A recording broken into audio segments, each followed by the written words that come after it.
Hello, viewers, welcome to Mr.Who Reviews.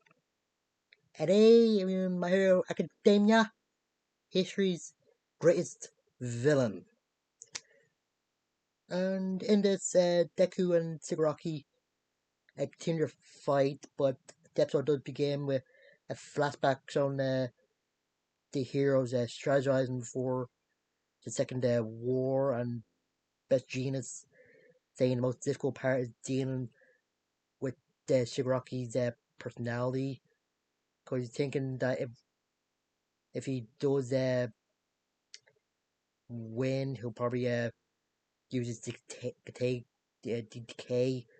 quirk to destroy everything, which would be worse than what all for one or one for all or will win, since he would want to rule over people with, but Shigaraki just wants to destroy everything. And yeah, he does try to use his quirk to just eradicate a lot of places in Japan. I think there was a 300 something kilometers. I got the exact number. But he and Deku gets in the way. And yeah, Shigaraki somehow was able to take the danger sense when he touched uh, Deku. And the vestige of the person that had a danger sense was taken as well. And in the one for all realm, his chair was slowly disappearing. Yeah, and Shigaraki just saying that he can see the vestiges, like Deku was able to see inside him in season 6. Yeah, he's just taunting Deku a little, asking if he's still hanging on to the little boy that was crying. I saw during the first war. To say that he doesn't exist anymore. There's only Tomura, Shigaraki, and asking if he's still Deku's still treating like he's human, since he's above that now. Deku winds up at Mount Fuji, and Shigaraki's got to sink to the ocean so much that it's got to erupt. And Deku has to use his black whip to help him with muscles and that. And he does use what he learned from Lady God to deal with Shigaraki using danger sense, just using a smoke screen and combining the black whip with the Lodge or Avjin or whatever the speed quirk is called, and they get gear shift. But since Shigaraki has the detect quirk from the Wild Wild Pussycats, he can find Deku according to I think Bruce the veterans of had a smoke screen. And there you also see Deku's weakness. Yeah. Well, and yeah, and things just seem so uh bleak that Shimmer and Nana is having Deku to just take care of Shigaraki, since he doesn't see another way, and that's a bit hypocritical. Because what he thought, all my guy keeping a smile since the hero supposed to be villain, but also really sure people that can be saved.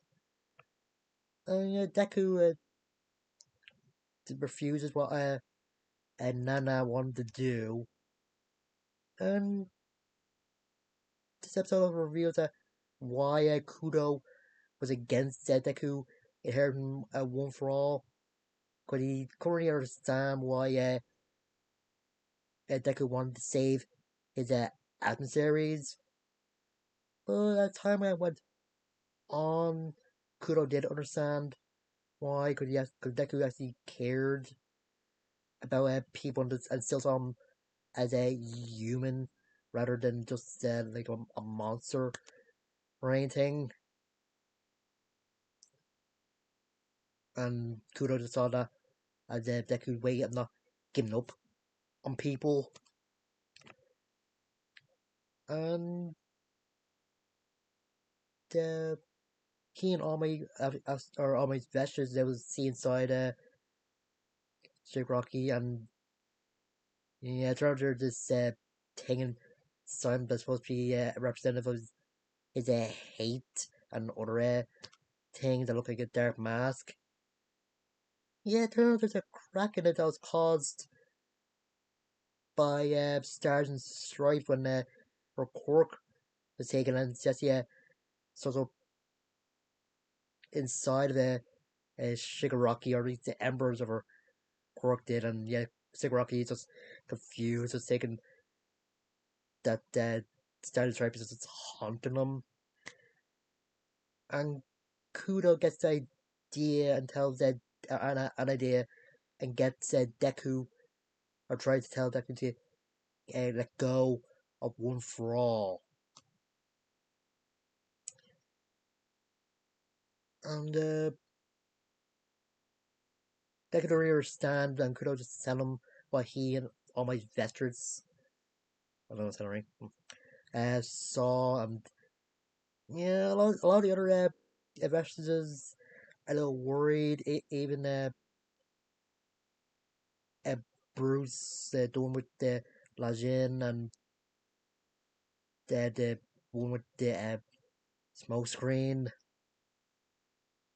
But Kudo does give his reasons and gives Deku idea how he give all for one, or just bits of all for one, to Sakuragi. Just at the time, all my friends were saying to use a visual aid, and he came up with how Baka always forcefully throw something at Deku during class or something. Ugh, I don't know. Oh yeah, and I got to mention that Sakuragi is able to sense that uh, one for one for all, or all for one, all for one, had passed, and saying it's because he didn't take care of his enemy fully. But he is thankful for uh one for all for one for making him stronger. Mm. And yeah, there are a lot of flashbacks in it, but I don't know they need the flashback with Sakuragi telling Deku that he isn't human anymore. Like the same episode, I don't know why some animators or some shows do that. It seems a little lazy. Ugh. And I do kind of get Shigaraki saying that everybody's worldview is limited and it's just brush things under the rug. I think that probably a reference to when he was a kid and everybody just ignored him when he was walking by, thinking a hero would save him. And also reference to the grandmother telling the kid it wasn't the All Might and one all for one fighting, and it doesn't concern them since they didn't think that the war would come, like either reassure the kid that they'll be okay, or don't think the war will affect them. Mm. And yeah, and then just could have done some last things like telling the guy with the black whip to stay by Deku's side, and same thing with the the first user on Wolf Raw, and kind of like that the first user calls Kudo his hero. Yeah, but the one with a smoke screen. As he suggested, he go first, and he didn't think smoke screen would be that useful. But Kudo was right about him going first, since gear shift recoil like is like a weakness for Deku, and if Sakuragi did get a gear shift, then maybe the recoil would affect him, so he will be paralyzed. When Kudos asked if Deku is ready, and Deku says he's gonna uh, do, and he goes flying up and having that little black whip over his body, and end with the Sakuragi saying that was like a hero. And I hear that the creator one for our creator of My Hero is saying that this form that Deku's in is called Carnage. Deku, the reference to Spider-Man in Carnage. Yeah, just lost some of the American heroes, doesn't he?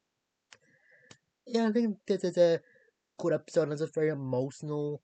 Especially when Nana saying that One for All isn't just a power to Deku, it's a treasure that or some of the treasures because it came from All Might, his idol. Oh, yeah, there was a part where the actual All Might woke up where he was in after the battle between uh all for One for All, and you got to see well, first he thought the dream he was having with the head wrestlers in it, but he realizes that it wasn't, and that the that One for All, the quirk that connecting them, is unraveling because of all for the All for One. I don't know. I can get confused. Yeah, there's some flashbacks from some past episodes, like when All Might was saying that you can become a hero, and and they were him saying that I don't know when he was an episode where he's saying the power that Deku got was given to him because he worked for it and stuff like that. And yeah, I think Shigaraki's voice actor does a great job, and there's a lot of voice actors in it. And I'm just wondering if Shigaraki is able to take the Danger Quirk because of the like his and Deku's powers are just very connected together, or if there's some other reason, but I don't know. Don't think there is. But, I don't know if it's explained it properly, but yeah, is my way. And yeah, the good episode. On there. Oh yeah, there was a one reason that Deku refused to take care of Shigaraki, because you remember the talking how with Chaku when she was telling him that she wants to know more about the toga, and that he could have if he could be saved and that. But yeah, next episode will be interesting, and I think I saw the UAS or one of Decky's classmates had the electric quirk carry somebody off. I don't know if that's him or somebody else. Mm. Anyway, that's it. That's later.